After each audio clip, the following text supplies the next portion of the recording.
Ladies and gentlemen, may I have your attention just for a moment, please? All right, thank you very much. This is undoubtedly the largest crowd I've ever seen at an EAC convention. It's delightful to welcome you all here. My name is Bim Gander, the president of the club, and my tenure is about to expire here in the next couple days. But it's always a great pleasure to welcome you to the annual EAC convention. As you know, the EAC convention is a process that takes approximately 3 years. When I first heard that Jan Valentine was offering to organize a convention here in Colorado Springs, I was absolutely delighted. The only previous time I've been here was 7 or 8 years ago when I came to Colorado Springs for one of the ANA courses. This one happened to be the counterfeit detection and alteration course. It was a fabulous course. I came here with a buddy from California. Every morning we got up early, we played a couple of sets of tennis, we had a delicious breakfast, then we went to class. It was just like being in college again. It was absolutely wonderful. So it was with great anticipation that we return here, or at least I return here to Colorado Springs. I'd like to have Jan Valentine stand up and be recognized for the chairman of this year's EAC convention.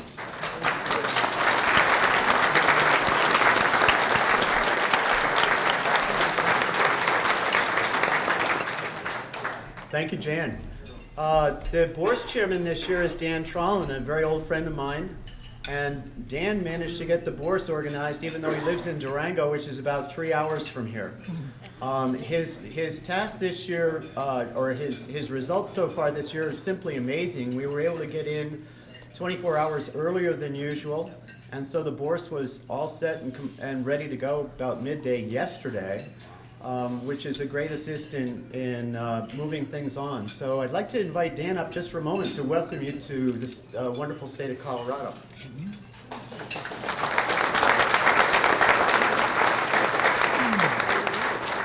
Yes, I do want to say thank you and welcome everybody to Colorado.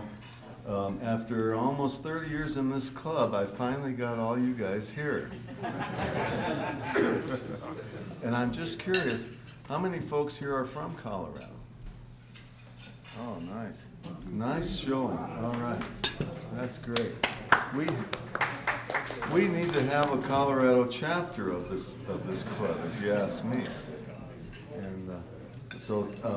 And thanks to Jan as well. He did a great job, and we're sure happy to have you all here. Thank you.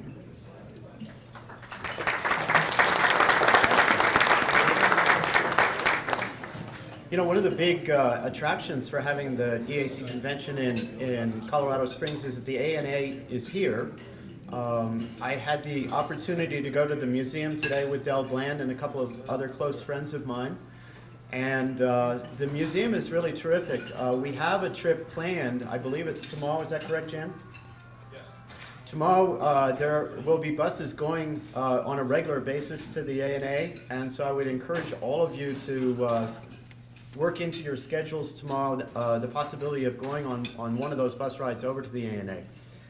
I mentioned that I had taken a course here 7 or 8 years ago.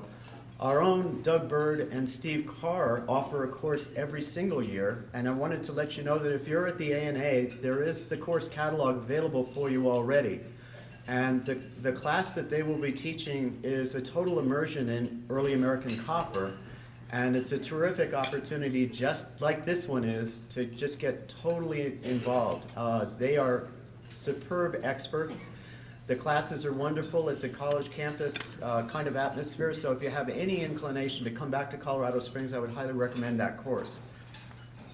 Now I'd like to ask for a little help from you folks. I learned about 2 or 3 weeks ago that John Bailey, our very accomplished lot viewing chairman, would be unable to make the trip to Colorado Springs. That put me in a little bit of a panic because, quite frankly, lot viewing is for our sale lots is something that obviously there's a security concern with the lots, and so John had been very careful in putting together a protocol so that the lots could be counted delivered to the prospective viewers of those lots, and then recounted. And so we'll follow those procedures, but it's too bad he's not here. The big problem that I have, quite frankly, is that although I made an appeal for volunteers and that the people at the registration desk have continued that appeal, I would hope that we'd have more volunteers so that we have plenty of people behind the desk offering the coins to the people who want to see them. So if you have any inclination whatsoever to put in a few hours' time during the course of the weekend, I would really appreciate that. When I say during the course of the weekend, it's really just tomorrow and Saturday. If you could take an hour or two, then that would be terrific. And it's a great way to meet fellow EACers and develop a little bit of camaraderie with your old friends and meet new friends in the process as well. So anybody who's would be interested in doing the lot viewing, I would certainly welcome your volunteer service. Next on the agenda I wanted to talk about is we had an election here just recently, and you may be wondering why somebody in my esteemed position would volunteer to count votes. Seems like perhaps kind of a lowly chore for a president, but I look forward to it with great anticipation. You see, I live in a very remote area, and even in the summertime it's hard to get people to come and visit. In the wintertime it's impossible. So I pretty much rely on mail for my jollies in the wintertime. So you can imagine that receiving Pennywise in January is kind of a euphoric experience for me. This year was particularly tough because we had a major snowstorm in February, and that was just about the time that the votes started coming in, so I was really happy getting mail every day.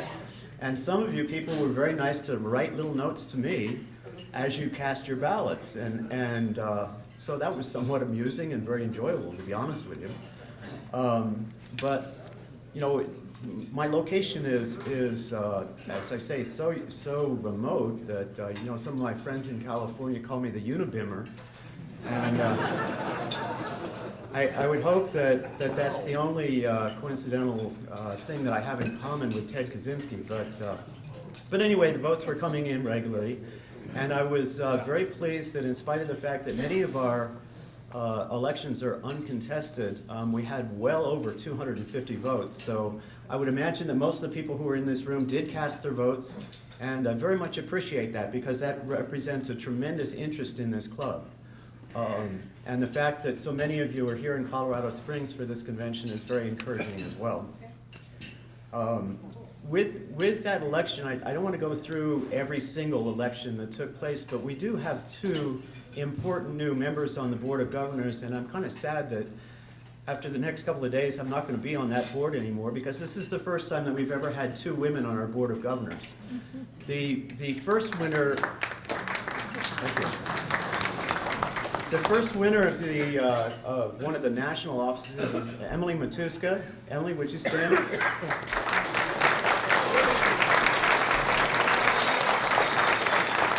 There she is.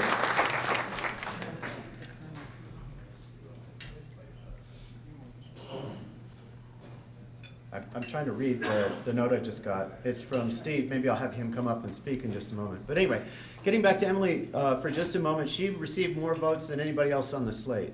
So people must be pretty impressed with her potential to be our new treasurer, and also that's probably a recognition of the superb job that she did as our convention chairman last year. The next person I'd like to introduce is Donna Levin-Loring, who is the new chairman. She's the new chairman of Region 4, which is basically the Southeast. She's already explained to me that she plans to expand that territory, and so I'm not sure what her methods or means are going to be, but all you other regional chairmen, you better be prepared to defend your space.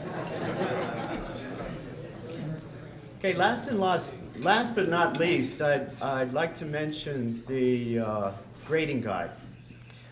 This is a new book that has just come out. It will be available tomorrow. I was very fortunate to have an early opportunity to review that book, and it is nothing less than spectacular. It is just an amazing book. I'd like to invite Bill Ekberg up for a moment just to give a couple of brief comments on the book. There'll be more about the book later. Bill?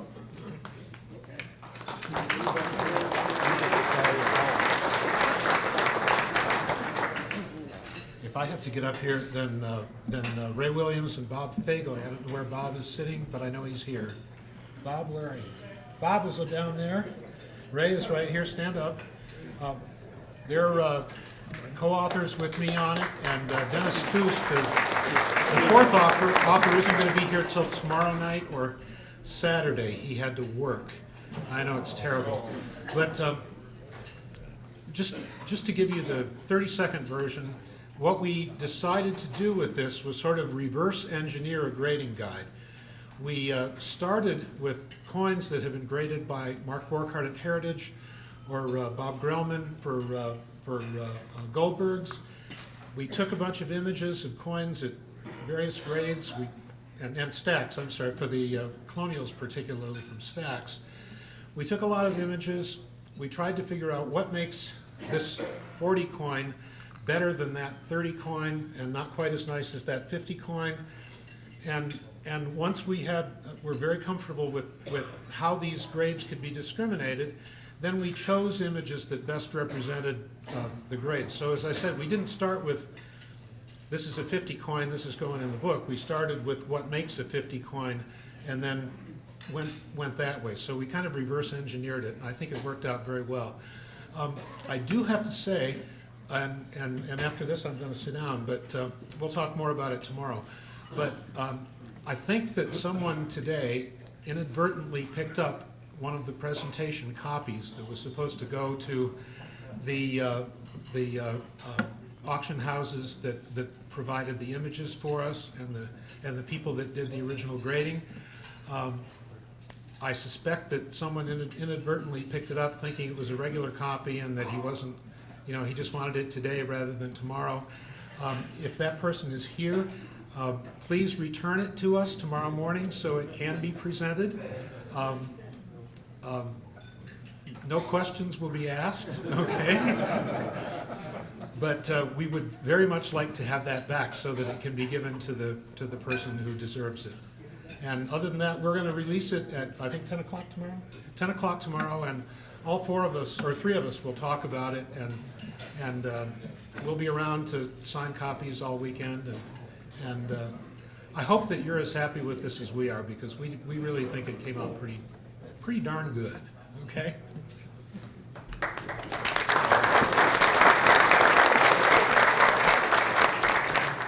Thank you, Bill. There's one last comment I'd like to make about the book, and that is that the Board of Governors, the Executive Committee in particular, felt that that was undoubtedly an educational effort. So the cost of publishing that book was funded from the Garvin Fund. Wonderful. And we have an initial run of 1,500 copies. That initial run of 1,500 copies is already at least 50% sold, which is a terrific result, quite frankly, but it's not surprising because that book belongs in every single copper collector's library, without a doubt.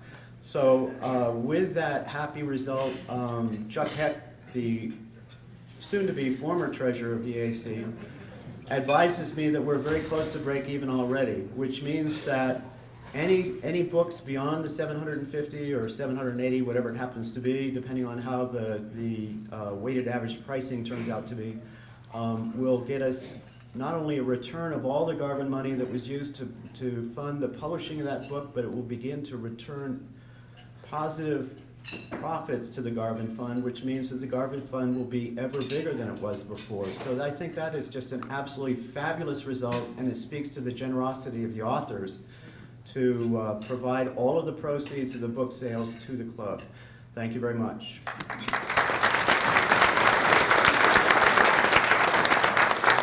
And the last thing on the agenda today is I'd like to invite Jan up to introduce two officials of the ANA, and they'd like to speak with you very briefly this evening.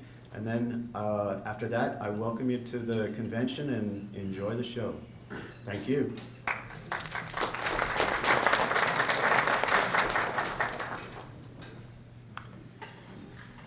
We have two VIPs from the ANA here tonight, and I asked both of them to come up and just say a couple words to us. The first one is Kim Kick.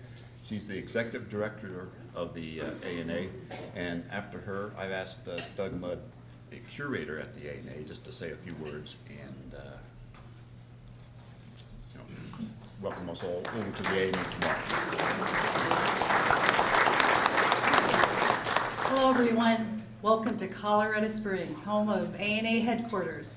We're so happy to see so many wonderful faces that loves our hobby. EAC, we welcome you. Tomorrow, the EAC group has arranged to have a visit from 1 to 3 or 1 to 3:30 that you can take a bus over and tour the headquarters.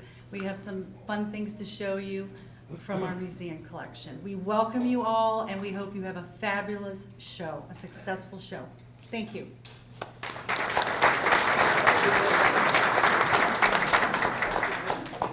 I'll follow up with a second. We've got some great things going on at the museum. I hope as many people as can make it will come down. We've got a great exhibit of the Civil War, a history of money, and I think everybody will enjoy playing with our mini mint a little bit.